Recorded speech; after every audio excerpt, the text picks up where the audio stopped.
segunda fase del movimiento independentista neogranadino.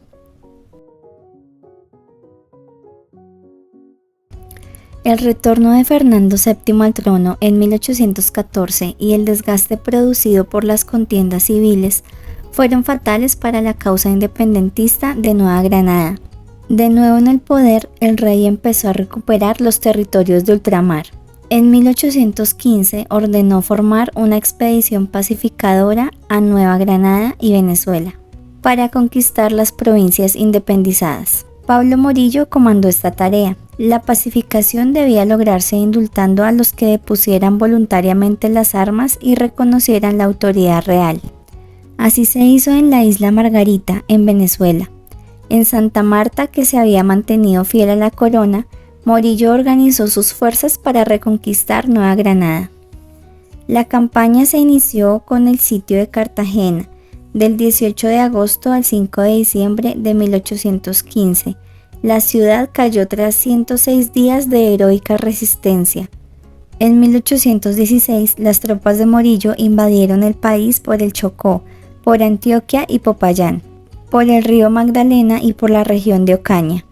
En Monpós, Morillo, enterado de que los indultados de Margarita volvían a sublevarse, cambió su política por la de perseguir y ejecutar los simpatizantes de la causa independentista. Con la caída de Santa Fe, en mayo de 1816, se consumió la reconquista de la Nueva Granada y se inició el régimen del terror, durante el cual fueron ejecutados los dirigentes más importantes del movimiento emancipador. El 28 de abril de 1816, el nuevo reino de Granada se erigió nuevamente virreinato, siendo virrey Francisco Montalvo.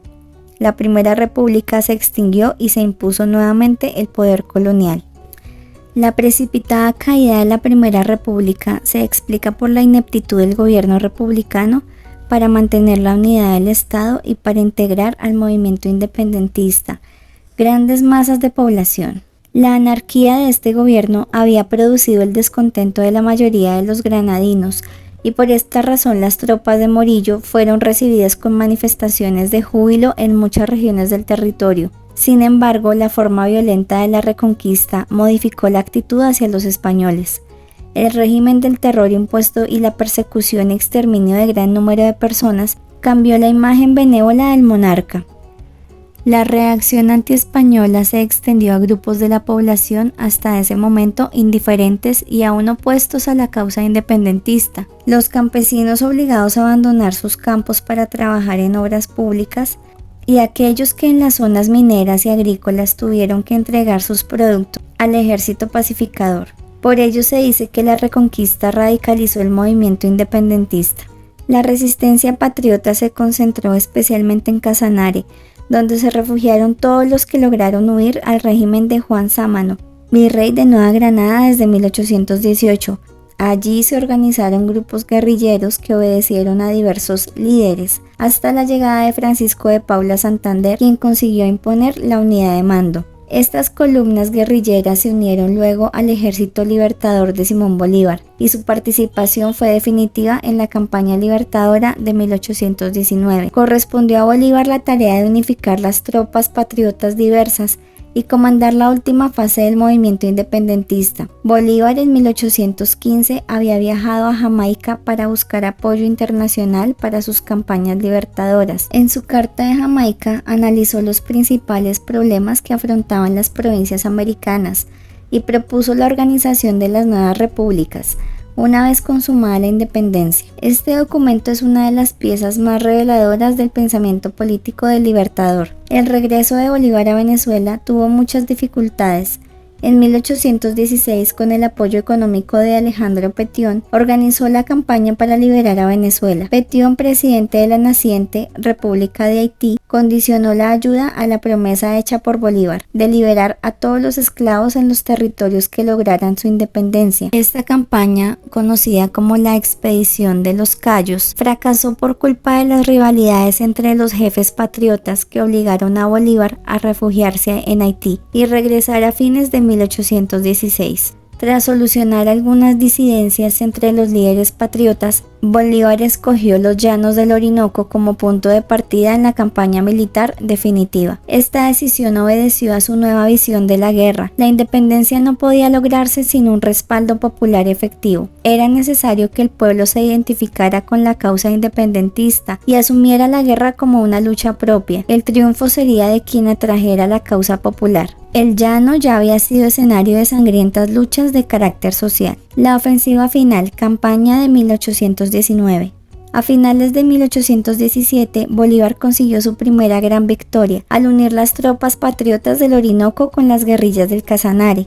Sámano advirtió el peligro y decidió hacerle frente a los rebeldes en los llanos. Morillo confió a Barreiro la dirección de la guerra en Casanare. Bolívar nombró a Santander jefe de las operaciones militares en esa zona. Los triunfos obtenidos por Santander en mayo de 1819 condujeron a Bolívar a desistir momentáneamente de la guerra en Venezuela con el fin de dirigir la ofensiva final sobre los realistas en Nueva Granada. La campaña libertadora de la Nueva Granada sorprendió a los realistas, quienes no esperaban que los patriotas invadieran el territorio por el oriente. Una campaña militar que partiera de los llanos y atravesara la cordillera de los Andes en uno de sus puntos más elevados parecía imposible. En junio de 1819 se inició el ascenso de la cordillera hacia el páramo de Pisba. Tras las victorias de Paya, Pisba, Tópaga, Socha, Gámeza y Serinza, el ejército patriota sostuvo en el pantano de Vargas el enfrentamiento decisivo al derrotar el 25 de julio a las tropas de Barreiro. El encuentro del puente de Boyacá el 7 de agosto confirmó el triunfo patriota y permitió ocupar Santa Fe sin dificultades. La resistencia española se concentró al sur, hacia donde se encaminaron las campañas militares. Colombia se proclamó república en diciembre de 1819 mediante una ley fundamental. Colombia estaría conformada por la unión de la Capitanía de Venezuela y el Virreinato de Nueva Granada. En febrero de 1820, el Congreso de Angostura confirmó la creación del Estado. Participación popular en el proceso independentista. La inconformidad popular ante la situación social y económica en que se encontraba sometida se había manifestado a lo largo del periodo colonial y con especial intensidad al finalizar el siglo XVIII. La insurrección de los comuneros canalizó la inconformidad de diversos grupos de la población y demostró que la movilización popular a gran escala era posible si sus objetivos se identificaban con los intereses populares. Aunque la actitud del pueblo varió en las regiones del virreinato, los criollos en general encontraron muchas dificultades para atraer el apoyo popular en las primeras jornadas del movimiento independentista.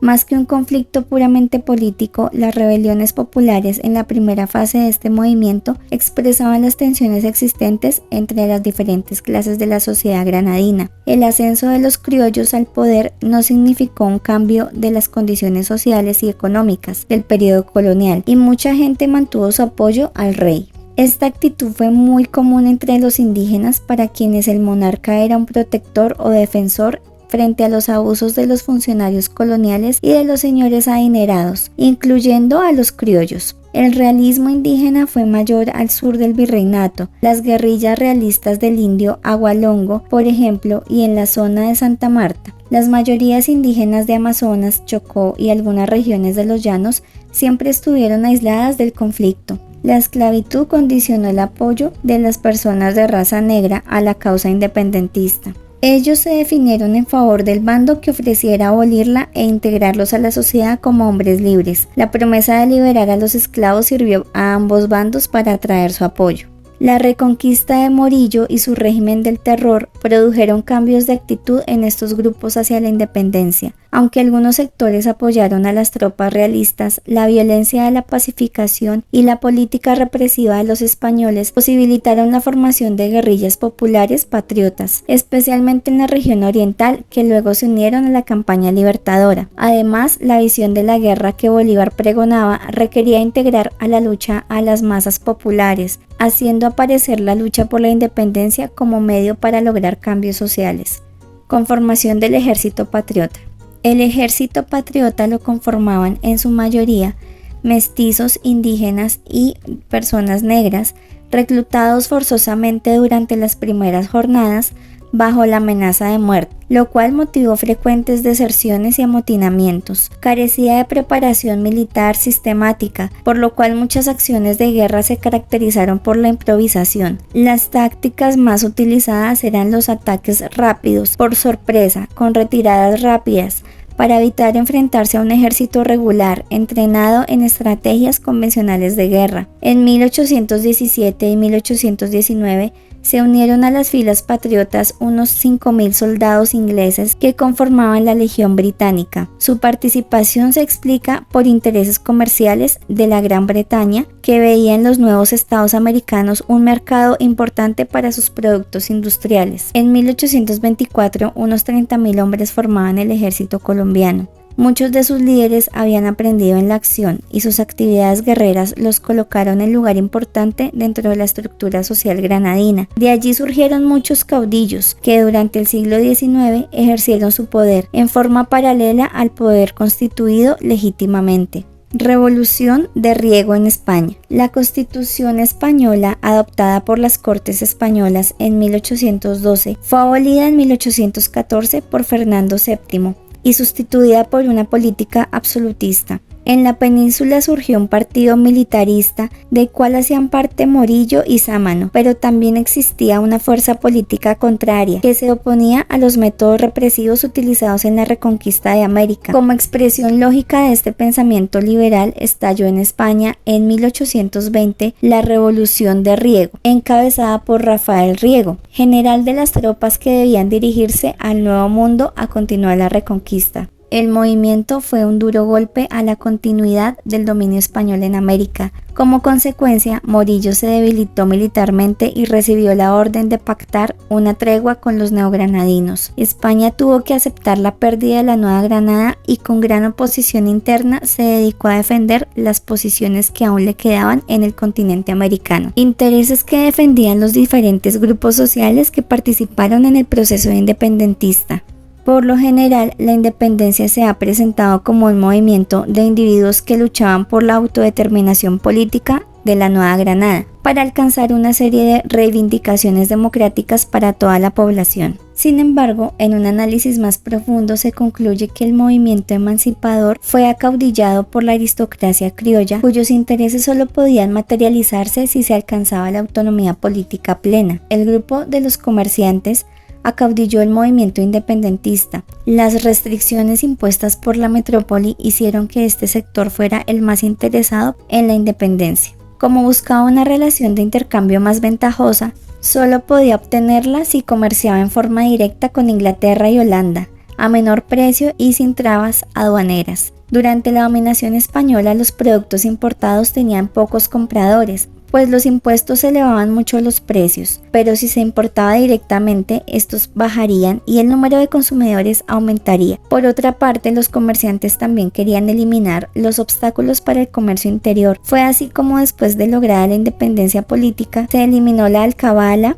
que gravaba los productos del país y se eximió del pago de impuestos de importación a productos de primera necesidad. No obstante que muchos gravámenes se eliminaron durante los primeros días de la vida independiente, fueron restituidos demasiado pronto porque el fisco tenía que pagar las deudas contraídas para financiar la guerra y la independencia. Los terratenientes por su parte querían que se abolieran las trabas impuestas al agro. En 1824 se suprimieron los mayorazgos, derecho del hijo mayor de heredar la totalidad de los bienes paternos y los pagos de diezmos a algunas plantaciones, y se eliminaron las medias anatas, aunque por poco tiempo. La aristocracia esclavista, terrateniente y minera del sur del virreinato solo tomó posición cuando supo quién era el vencedor para ponerse de su lado, y aunque estuvo en favor de España al declararse la independencia, luego se convirtió en republicana. Tanto los comerciantes como la aristocracia terrateniente criolla querían el poder estatal para ellos al retirarse los españoles. Los artesanos también deseaban la supresión de impuestos y de trabas a la mayoría de sus actividades, por eso se unieron a la lucha de independencia. Lo mismo hicieron las pocas capas medias marginadas de cargos estatales. Los esclavos combatían por quien los ofreciera la libertad. Eso explica por qué muchos soldados de los ejércitos españoles eran de raza negra esclavos. Sin embargo, la ideología del proceso emancipador penetró en algunos sectores populares, razón por la cual se unieron bajo el liderazgo de los comerciantes y terratenientes criollos. La participación de la aristocracia terrateniente, esclavista y minera es fundamental para comprender lo que sucedió después de la independencia, mientras que el grupo comerciante o burguesía naciente trató de introducir cambios radicales en el aspecto económico. A la aristocracia criolla le bastó con la independencia política, pues ocupó cargos estatales e impidió el cambio de muchas instituciones socioeconómicas de la colonia, las cuales se prolongaron durante 4 décadas. Si este video ha sido útil para ti, no dudes en regalarme un like.